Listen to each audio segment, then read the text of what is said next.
안녕하십니까. 암호화폐 정보를 전달해 드리는 닥터 비트맨입니다. 네, 화요일도 슬슬 마무리되고 있습니다. 어떻게 오늘 하루 잘 보내셨나요? 네, 현재 비트코인의 가격을 기준으로 이제 37,000달러가 무너지면서 다소 아쉬운 모습을 보여주고 있습니다. 네, 현재 비트코인의 가격의 경우는 전날 대비 이제 0.98% 하락한 36,800달러대를 나타내고 있으며 이더리움의 경우는 1.81% 하락한 이제 1992달러, 2000달러가 아쉽게도 무너졌죠. 이 BNB의 경우는 이 3.47% 상승한 256달러대를 나타내고 있습니다. 네, 얼마 전에 이제 암호화폐 거래소 이 비트고이의 마이크 벨시 CEO가 이 19일 블룸버그와의 인터뷰를 통해서 비트코인 ETF 출시 전에 몇 개의 ETF 승인이 거절되면서 이 시장이 큰 쇼크를 맞이할 것이다라는 전망을 내놓았습니다. 이 마이크 벨시의 경우는 미국 증권거래위원회이죠. SEC가 시장 정화의 목적으로 이 현물 ETF를 몇 차례 더 거절할 수 있다라는 의견을 밝히게 되었는데요. 이제 생각을 해보았을 때 이는 충분히 가능한 시나리오가 아닐까 싶습니다. 이제 얼마 전에 비트코인은 아니었지만 이 해시덱스가 신청한 이더리움 현물과 선물 ETF에 대한 승인을 연기 결정하였죠. ETF 승인율 100%에 달하는 블랙록은 건드릴 수 없으니까 다른 자산 운용사들 중 블랙록과 조금이라도 다른 점을 찾아내어 이 승인을 연기하거나 거절할 가능성도 없지는 않습니다. 하지만 이러한 결정을 한다면 SEC는 스스로에 대한 책임을 져야 하겠죠. 그 책임은 SEC라는 정부 기관에 대한 이 신뢰도 하락으로 올 것이고 더 나아가 크립토 마켓에 대한 영향력이 이 제로에 수렴할 가능성 또한 있습니다. 실제로 현재 미 의원들의 경우는 내년도 예산안에서 SEC의 암호화폐 규제 예산을 대폭 삭감하는 법안을 실제로 냈으며 이뿐만 아니라 SEC의 위원장 게리 겐슬러의 연봉을 $1 삭감해야 한다라며 목소리를 높이고 있는 중입니다. 이는 지난 7월 당시 겐슬러 위원장이 암호화폐 규제 예산안을 추가로 요청했음에도 의원들의 경우는 SEC가 더 이상 제 기능을 할 수 없다라고 판단한 데에서 온 것이겠죠. 이 법원 또한 SEC는 본인들의 이속만 챙긴다라며 많은 크립토 관련 소송에서 고개를 젓고 있는데 현재 이 비트코인 현물 ETF 승인을 둘러싼 시장 안팎의 기대감은 최고조에 달한 상태다라고 볼 수가 있습니다. 이 블랙록이 서류를 신청했고 SEC 역시 승인을 가능성을 암시하는 멘트를 수차례 이제 언급했기 때문인데요. 이러한 상황에서 벨시 CEO가 비트코인 현물 ETF 공식 승인을 앞둔 상태에서 SEC가 수차례 비트코인 현물 ETF 승인을 거절할 수 있다라는 의견을 밝힌 것입니다. 현재 현물 ETF 승인 시기에 대해서는 전반적으로 견해가 조금씩 다르나 한 가지 확실한 것은 단순 시기의 문제이지 이 승인이 될 것이냐 말 것이냐는 걱정을 안 한다라는 것에 있습니다. 이제 개인적으로도 승인은 사실상 확정이 되어 있다라고 보고 있는데요. 이제 이와 더불어서 비트코인의 가격이 37,000달러를 재탈환에 성공한 현 시점 이 낙관적인 전망들이 지속적으로 나오고 있습니다. 이 현물 ETF의 최종 승인 때까지 랠리를 계속 이어갈 것이라고 하는데 자세한 내용 함께 보도록 하겠습니다. 네, 헤드라인을 보겠습니다. 헤드라인을 보게 되면 비트코인 등 현물 ETF 최종 승인 때까지 랠리 계속될 것이다. 헤드라인 멋지게 장식이 되어 있습니다. 이 현물 ETF 승인이 최종 결정이 날 때까지 비트코인을 포함한 암호화폐 시장의 랠리는 계속될 것이라는 보도가 나왔다고 합니다. 이 미국의 유명 경제 매체이죠. 이 밸런스의 경우는 비트코인의 가격이 강력한 저항선인 37,000달러를 넘어서 37,450달러에 거래되고 있으며 지금은 아쉽지만 37,000달러가 무너졌죠. 이제 최고치를 넘어서지는 못했지만 38,000달러까지 돌파. 지난해 5월 이후 최고치에 머물고 있다라고 보도를 하고 있습니다. 지난해 5월이면 2022년 5월 테라 루나 사태가 발생했을 때입니다. 이어 비트코인은 지난 10월 초부터 30% 이상 반등하며 수개월간의 극심한 침체기를 끝내고 새로운 강세장의 입구에 들어선 상황으로 비트코인을 포함한 암호화폐 랠리는 계속될 수밖에 없다라고 덧붙였다고 합니다. 디지털 자산 벤처 기업인 BDE 벤처의 최고 경영자인 브라이언 D 에반스의 경우는 비트코인을 비롯한 디지털 자산 시장이 더 강세 시장에 접어듦에 따라 많은 공매자들이 허를 찔리며 심각한 손해를 맛봐야 했다. 이러한 모멘텀의 근처에는 비트코인 ETF 승인에 대한 강력한 기대감이 자리 잡고 있다라는 언급을 하게 되었는데요. 이러한 장기 랠리는 회복 국면에서 강력한 상승을 경험할 준비가 된 시장에 뿌리를 두고 있다라며 최근 레이어2와 알트코인 그 중에서도 솔라나가 보여준 초강세는 이러한 긍정적 모멘텀의 변화를 보여주는 것이기도 하다라는 설명을 하였습니다.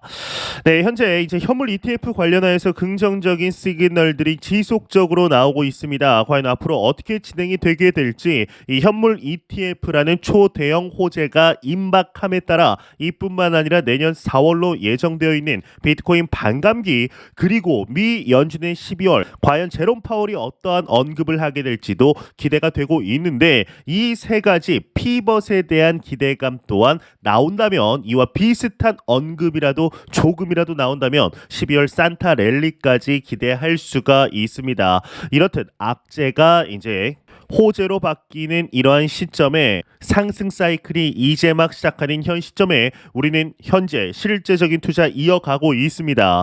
여러분들과 제가 계속해서 이 크립토 마켓에 대한 정보를 찾아본다고 해서 여러분들 주변에 대부분에 따른 사람들도 비트코인에 관심을 가지고 실제적인 투자를 하고 있을 것이다 라는 생각을 하시면 안 됩니다. 이러한 시기에 우리는 준비를 해야 된다는 것 잊지 않으셨으면 좋겠습니다.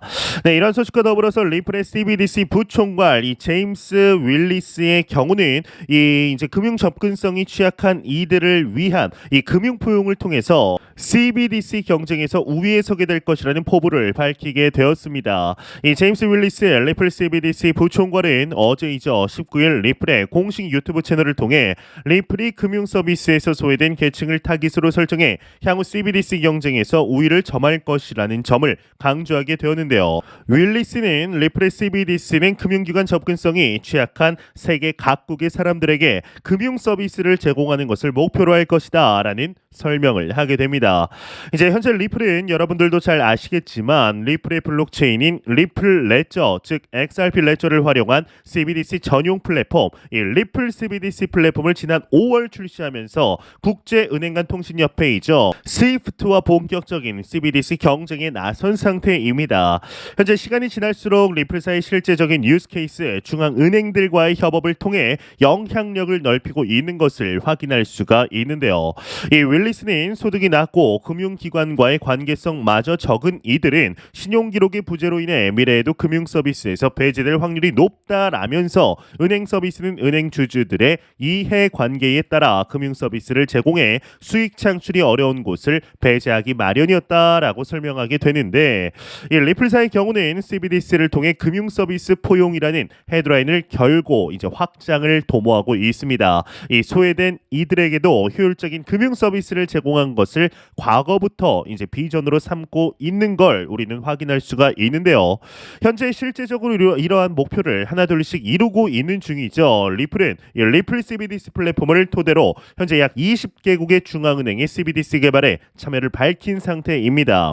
리플이 CBDC 개발에 참여를 밝힌 국가로는 조지아와 팔라우, 홍콩, 파키스탄, 콜롬비아, 몬테네그로, 부탄 등이 있습니다.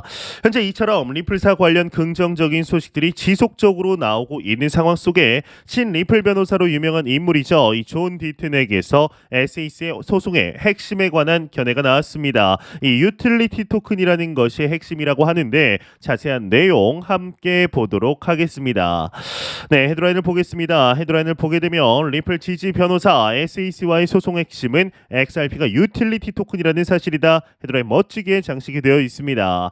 이제 내용을 보게 되면은 디튼 변호사는 증권 변호사 중 XRP를 증권이라고 주장하는 이는 드물 것이다. 항상 XRP를 포함하여 무엇이든 마케팅과 포장, 판매 대상이 될 수 있다라는 논리를 마주하게 된다. 하지만 그 자체가 자산을 만드는 것은 아니다라는 주장을 하게 됩니다. 그러면서 헤드라인에 나온 것처럼 XRP가 유틸리티 토큰이라는 사실이 핵심이다라는 논리는 아날리사 토레스 판사가 XRP를 증권이 아니라고 본 이유이다라고 덧붙이게 되는데요.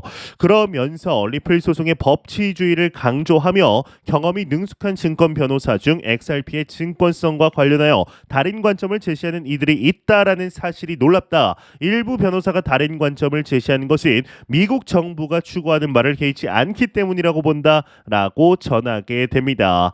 이제 FX 스트리트의 경우는 호주 변호사 빌 모건이 토레스 판사가 하위 테스트로 XRP를 분석할 때 간접적으로 비트코인 맥시멀리스트가 이용할 무기를 XRP 커뮤니티에 제공했다라고 주장하게 되는데요. 그러면서 이제 토레스 판사는 XRP를 상품이나 증권 중 무엇으로 분류하는 것이 적합한지 확실히 알지 못했다. XRP는 증권이 아니라고 판결했으나 XRP가 상품인지 혹은 화폐인지 언급하지 않았다라고 지적하게 됩니다.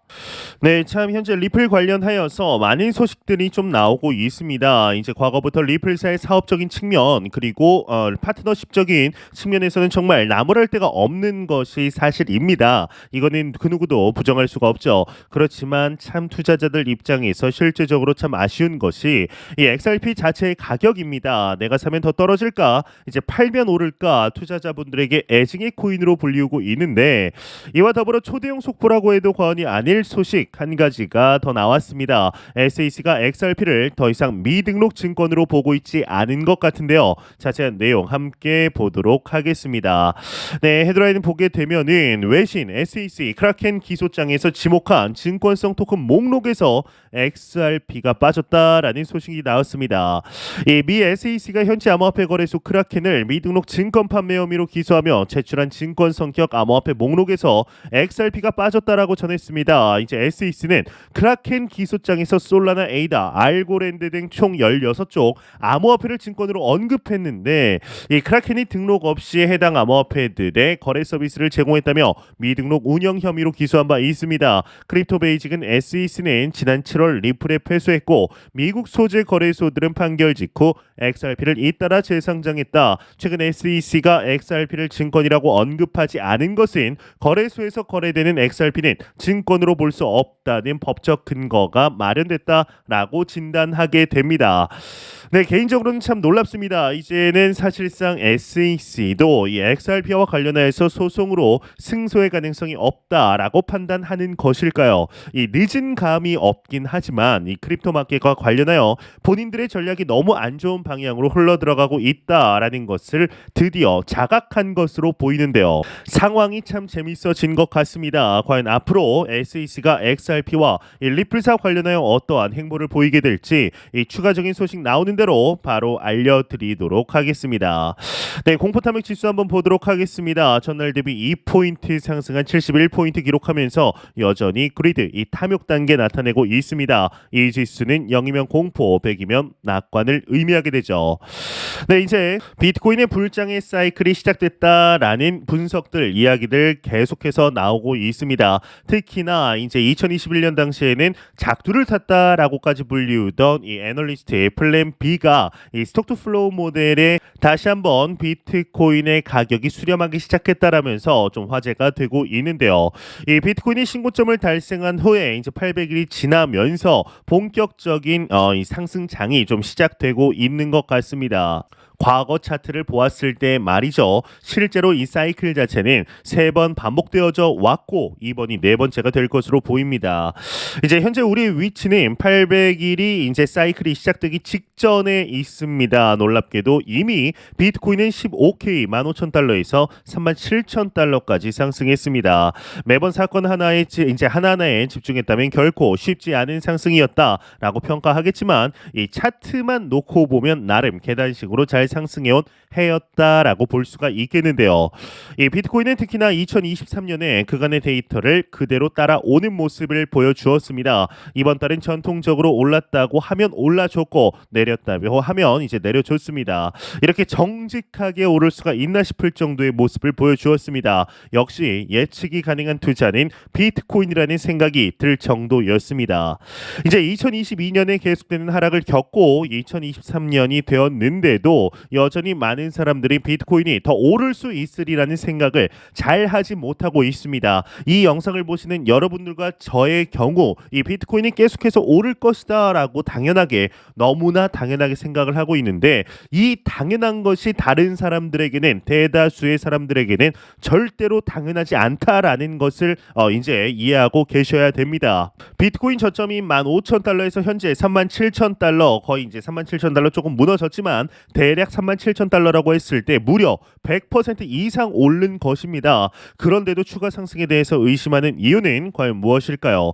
여전히 이제 시장이 가지고 있는 불확실성 때문이지 않을까 싶습니다.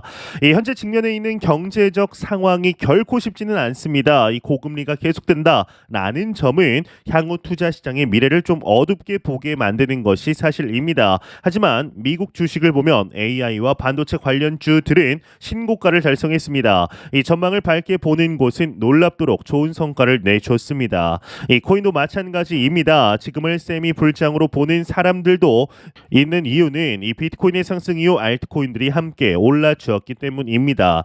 그 상승폭도 상당히 높았고 순환 매장이 연출되기도 했습니다. 코인 마켓이 살아나고 있다라는 확실한 증거라고 볼 수가 있는데요.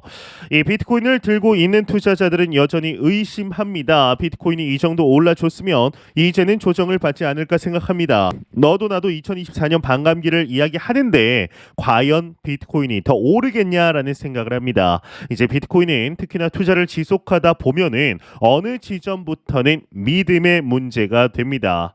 이래서 이 종교와도 비슷하다라는 지적을 저 역시 인정을 하는데요. 하지만 비트코인의 과거 행적이 그래왔고 이제는 뉴스의 중심을 코인 내부에서 만드는 것이 아니라 블랙록과 같은 탑 클래스의 기관들이 만들어내고 있습니다. 이 비트코인이 제도권 안으로 들어올 수 있으리라는 생각을 불과 이전 사이클만 해도 하는 사람들이 얼마나 됐을까요? 하지만 지금은 이것이 통념이 되고 있습니다. 이 원달러 환율이 많이 하락을 해서 이제는 1,300원대 아래에서 유지되고 있는데 이제 앞으로 환율은 추세상 봤을 때 더 하락할 가능성이 큽니다. 달러로 가지고 있던 자산을 조금씩 비트코인으로 전환해야 할 때입니다. 저 역시 달러를 바로바로 비트코인으로 바꾸고 있습니다. 그것이 자산을 지키는 방법이기 때문이죠. 놀랍게도 하락하는 자산을 계속 들고 있는 관성을 가진 사람들이 대부분입니다. 올라가는 자산으로 빠르게 자산을 바꾸는 작업을 해야 하지만 여전히 현금을 들고 있고 여전히 하락하는 자산에 대부분의 돈을 몰빵해 놓는 사람들도 많습니다. 이 비트코인은 이제 상승 사이클입니다. 1억이 아니라 20에서 30만 달러가 다음 사이클의 목표가입니다. 비트코인은 이제 오르면 정말 무섭게 올랐습니다. 이게 가능한가 싶을 정도의 상승을 보여왔습니다. 다만 그 순간이 너무 짧았고 이후 알트코인으로 관심이 옮겨갔기 때문에 우리가 제대로 기억을 못하는 겁니다. 그만큼 코인 마켓의 애정을 가지고 지켜보는 사람들도 많지 않습니다. 이제 저는 수년간 이 사이클을 지켜보면 이제는 확신할 수 있게 됩니다. 이 비트코인에 이제 기관이 들어오고 있고 들어왔습니다. 앞으로 더더욱 과거와 같은 말도 안 되는 상승은 쉽지 않을 겁니다. 이번이 마지막 기회일 수 있습니다. 비트코인이 개인이 가질 수 있는 날이 이제 정말 얼마 남지 않았습니다. 1천만 원이 8천만 원이 됐다라면 이 5천만 원이 3억이 되는 일도 얼마든지 너무나 좋은 시기 속에 실제적인 투자 이어가고 있습니다. 매 영상 말씀드리지만 절대로 단기적인 시각으로 이 시장 바라보지 마시고 장기적인 시각으로 또한 오랜 시간 동안 함께 할 수 있는 여유 자금을 통하여 투자를 진행하시길 진심으로 바래 보도록 하겠습니다.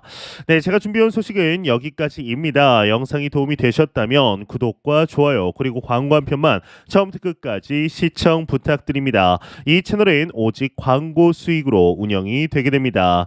항상 영상 시청해 주시는 시청자분들, 구독자분들 너무나 감사드립니다. 오늘 남은 시간 잘 마무리하시길 바라면서 저는 더욱 도움이 되는 영상으로 찾아뵙도록 하겠습니다. 지금까지 닥터 비트맨이었습니다. 감사합니다.